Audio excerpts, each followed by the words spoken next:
Game recognizes game. Players of NBA past might have the most important view on players today. Some work as analysts, some as coaches, and some are just fans like the rest of us. But they've been there, done that, and fought the good fight. They know what it takes to win in this league, and they know what it takes to be great. So when NBA legends say Nikola Jokic is special, it means something.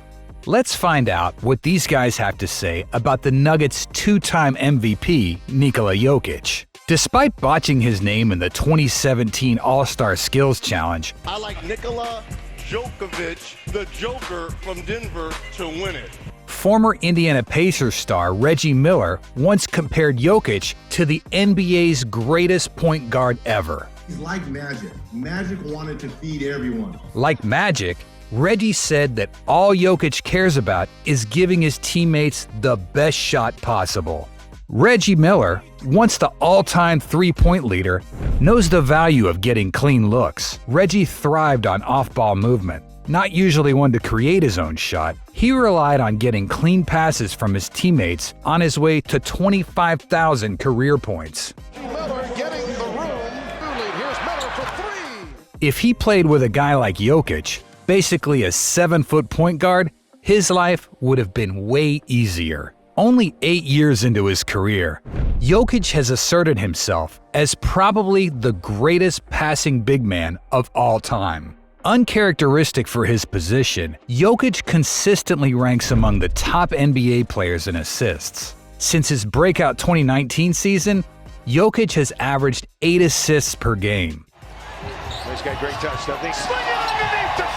If he continues on this trajectory, he'll become the first non-point guard in NBA history to average a triple-double for a season. Like the 6'9" Magic, Jokic's height is used to his advantage. He's able to see over defenses and get the ball across the court to hit the open man. Both he and Magic shirk the stereotype that a tall player isn't able to be a floor general. Their basketball IQ and court vision set them apart. In the last 12 games. Underneath the ground. Richard Jefferson teamed up with Jason Kidd to give the Nets one of the scariest fast break duos in the NBA. While Jefferson's athleticism made him a star in his 20s, it was his basketball IQ that allowed him to still be relevant at 35 years old while on the championship Cavaliers. While on NBA Countdown last January, he was asked about the most impressive part of Jokic's game. He's always this passer. He was always a rebounder and scorer. I would say his basketball IQ and his understanding of when to raise his level.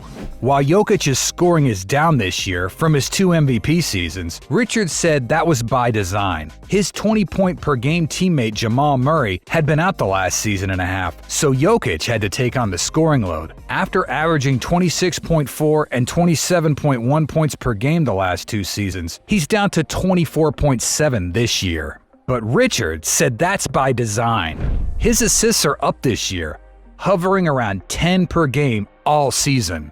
So that tells me that he scores when he needs to, and he knows how to get everyone else involved. He talked about the roster construction, how the introduction of players like Bruce Brown and Kentavious Caldwell-Pope was specifically designed around his court vision. Those guys can cut and get open, with Jokic making them feel at home. I played with Jason Kidd, and Jason Kidd was like, how do you want me to throw the lob? He makes everyone feel at home because he has such an immense basketball IQ. Right. We're not limiting this to ex-players. Greg Popovich is arguably the greatest coach of all time, having won more games than any coach in history. He made the playoffs every year from 1998 to 2019, including 5 titles on 6 trips to the finals. He also happened to coach Tim Duncan, revered for being the league's best teammate and ultimate winner, earning him the nickname the Big Fundamental. Even after coaching greatness for 2 decades, he's still baffled by what Nikola Jokic is able to do. He was asked by a reporter whether it was better to defend the pass or his shots, and Pop couldn't help but chuckle. I don't know. I don't think anybody's figured that out. He's a great one. He might be right. There's not really a good way to guard him. He shoots 63% from the field, almost 40% from the 3. Jokic backs up for the win! Yes! But if you try to double team him, he'll burn you with a quick pass to a teammate. He also wanted to make one thing clear. I I don't have a player like that. Okay, I'm sorry. I just want to make that clear. Cousins Vince Carter and Tracy McGrady are two of NBA history's most electrifying players. T-Mac won 2 scoring titles and was named All-NBA 7 times, while Vinsanity might be the greatest dunker to ever pick up a ball. The two played together for 2 years in Toronto in the late 90s before McGrady left to lead his own team in Orlando. But the highlights speak for themselves. Rebound, 4-point lead for the Hornets, and the Carter from McGrady. On the VC show with Vince Carter, the two talked about the 2023 MVP race, and McGrady said, we ain't close. It's that boy in Denver.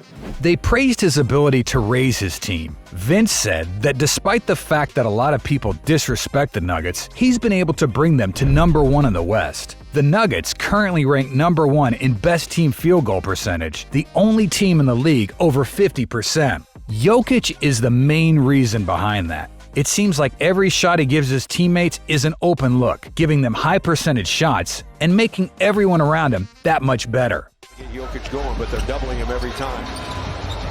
Cross-court sling, and Casey. The Nuggets have followed his example of team-first play. They currently rank 2nd in the NBA in assists per game.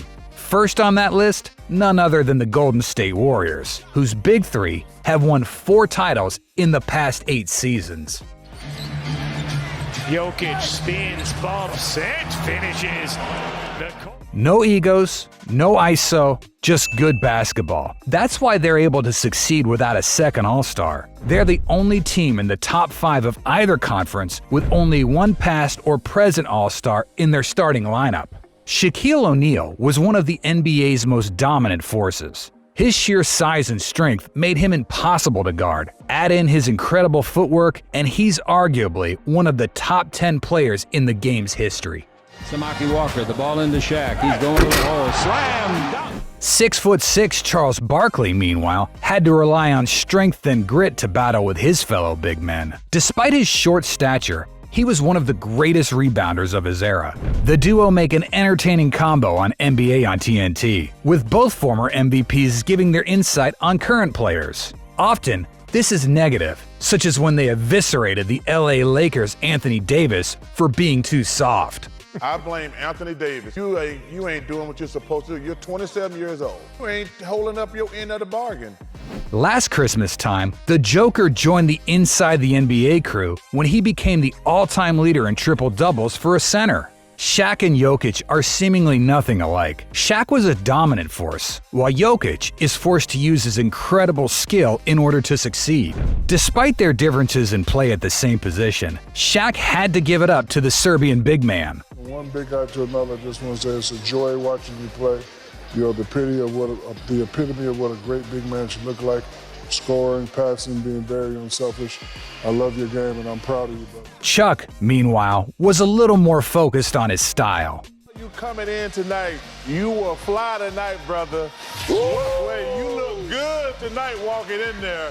You must got big plans after the game tonight. Business and means that I'm here to do my job, so I think that's what to represent. While Chuck meant it as a joke, Chuck liked the answer. The way he dressed, what he said. I know. I mean, exactly because what you mean. Like, he's trying to really send a message to the rest of his team. Like, guys, we're not here screwing around. We're here, this is business. And I love that. Shaq later compared him to Tim Duncan, not because of their style of play, but in their approach to the game. Tim Duncan, a big man. Yeah, he's a... Yeah. If you talk to any NBA legend, they have something to say about the Joker. Isaiah Thomas said that not only are his fundamentals flawless, but his intellect is flawless. During the 2022 MVP race, also between Jokic and Joel Embiid, Stan Van Gundy said he didn't even understand why it was an argument. It's not that close. Jokic has been on the floor for more wins. If you look statistically, he leads them across the board. Paul Pierce said he has to be one of the top 3 skilled players in the NBA. He doesn't have any athleticism. I mean, no definition, no speed, and he continues to be major factor out there on the offensive end. just puts hope in all the little pudgy kids around the world that you can do it too. Whoever ends up being named the NBA's most valuable player in a few weeks, Nikola Jokic has already cemented himself among all these legends who continue to tout his abilities. They see him as a unicorn, a pass-first center with skills that rival every single point guard in the league. There's no way to stop him, no way to guard him. The next step? Bringing Denver their first NBA title. If Nikola Jokic has proven one thing in his 8 years in the league, it's that betting against him is never a good idea. What do you think is the Joker's most important skill? Comment below. Be sure to subscribe, and thanks for watching Hooper's Lane.